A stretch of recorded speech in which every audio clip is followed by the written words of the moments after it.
Wayne, and this is 3-minute meals. That's right, 3-minute meals.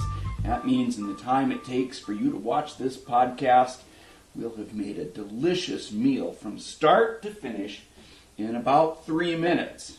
Maybe a little bit more, and we do cheat a little bit sometimes with cuts in the camera.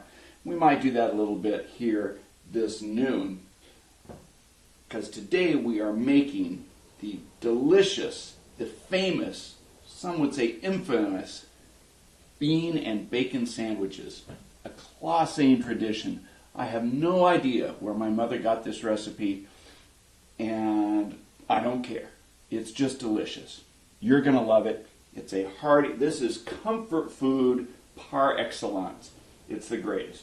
A bean and bacon sandwich. I know it sounds weird. Some of you are going to think it is unhealthy. Some of you will think it's gross. But it's delicious. It's good. Let's talk for just a second about ingredients for the bean and bacon sandwich. Pretty basic, but pretty delicious. Pork and beans. You need a can of pork and beans. You can get a can of baked beans. The difference between a can of pork and beans and baked beans is the spices and things that they put in. Pork and beans are nice and basic, a little bit cheaper. Pork and beans, a little bit bread, a loaf of bread. Here's the key. Velveeta cheese. Needs to be Velveeta brand. I'm sorry, just has to be. There's nothing like Velveeta. I realize it's not real cheese, but that's what this recipe calls for. A nice 2-pound loaf. You're not going to use a whole loaf, but that's what you start with. 2-pound loaf of Velveeta cheese. Delicious. And finally, bacon. You need some bacon. And really, any kind of bacon will do. I really think that a cheap, thinly sliced bacon is the best on this sandwich. That's all you need. Okay, let's get started because time is a-wasting. We only have 3 minutes. First thing we need to do, get our piece of bread. We're going to make 2 sandwiches. I think 1 small can of beans will do 2 sandwiches. So, let me put this right here so you can see it. 2 pieces of bread. Open our can of beans. Now, pork and beans, it means it's going to have a little piece of salt pork in there somewhere. And if you come across it, you can discard that because you don't need that. It's just for flavoring. And so I usually do this by just going back and forth until I use the can up.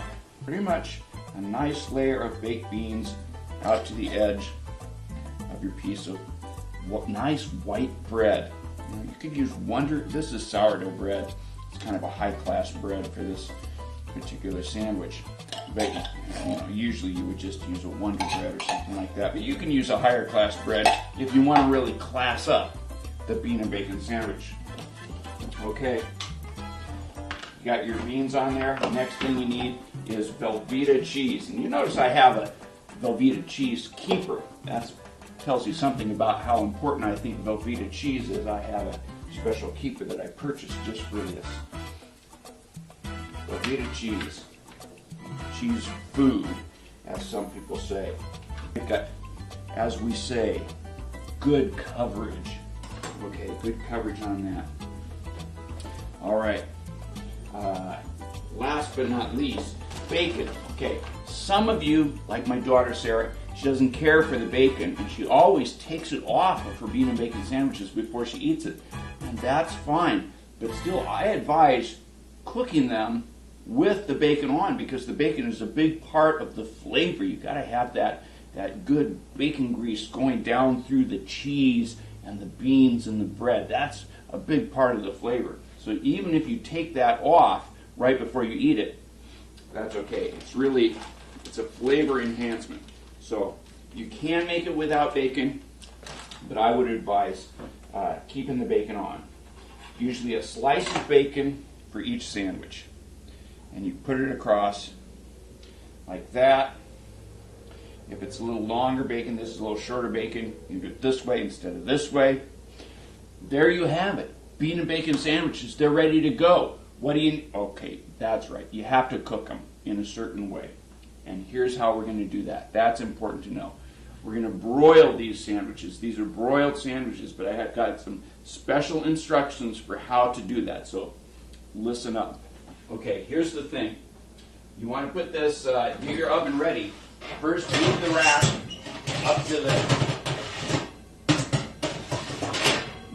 up to the very highest level that it can go, okay? Then you want to turn your oven on to preheat for broil. Turn it on broil. It'll automatically go on about 500 degrees, okay? And if you put this bean and bacon sandwich in right now, it's going to cook fast on the top, but maybe not be heated all the way through. So you want to preheat this oven a little ways. So even though it says 500 degrees broil, go ahead, if you can, turn that temperature down. Leave it on broil, but turn the temperature down to about 425, okay? And hit start. That's the way it works on my oven. And then I'm going to let that preheat for just a few minutes so it comes up to about 375 or 425.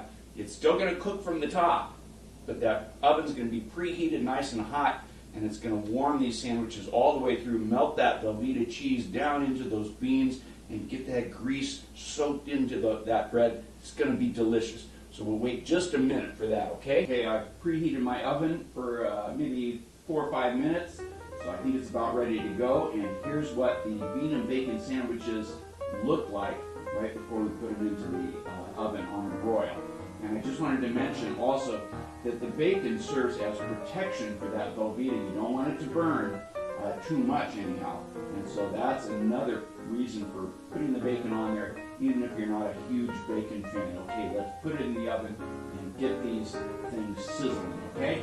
Those bean and bacon sandwiches have been in there now for about 10 minutes at a 425 preheated oven. My mother used to bake her bean and bacon sandwiches with the oven door partway open like this. Most oven doors, they have a little clicker there and they stay open. That allows you to keep an eye on it. Also keeps that broiler kicked on because it senses heat escaping. So if your bacon isn't popping enough, if it's not getting enough heat from the top, go ahead and open the oven a crack or turn it up and you'll get at cooking. Let's take a look and see what we got. Oh, perfect. Here we are. This is just what you want. A little bit of black, just a little bit of black on the Velveeta, and nice and cooked around the edges of the bacon. These are perfect bean and bacon sandwiches. I'm going to eat one right now, and I'm going to save one for tomorrow.